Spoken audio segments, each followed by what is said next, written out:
was it made? Always the extra credit. So clearly we can say they Considered, Clare, Eden Valley, Australia, or Finger Lakes. Yeah. We are the Eastern team. We know our wines. We can taste them and rate them day or night with a skill quite refined. The Smackdown lines are drawn and Europe will win. A point I don't mean to belabor. I will leave that up to the next book written by George Tabor. With German precision, Spanish pride, and French ooh la la, we'll be judging these wines, leaving you guys crying for your mama. The three Winemakers, what a dream team, right here on Long Island, living the American dream.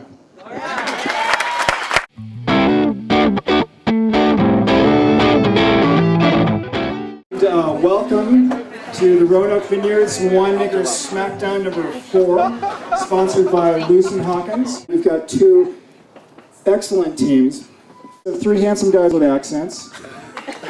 We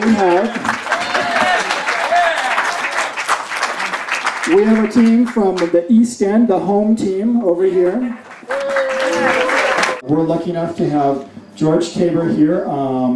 George Tabor, if you don't know, if you've been brought here by your significant other and you're not into wine, George Tabor was the guy who reported on the 1976 blind tasting in Paris. He was the only reporter there. He witnessed everything up close and personal, came back and wrote a book about it. Turn the microphone over to George Tabor. And George, thank you so much for coming. Thank you. Bye.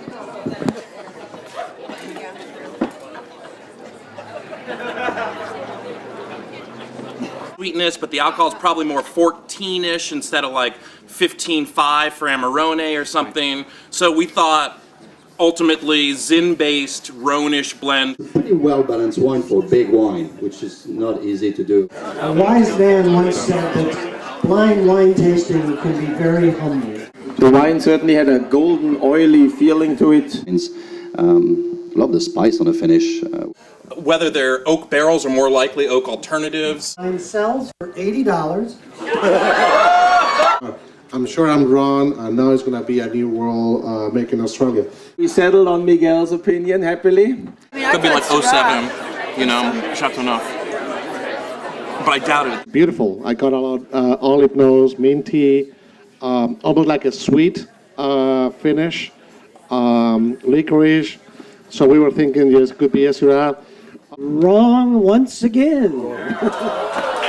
This is another, and here's maybe his trick. Another wine from Oren Swift and Dave Pinet, but this one is from France.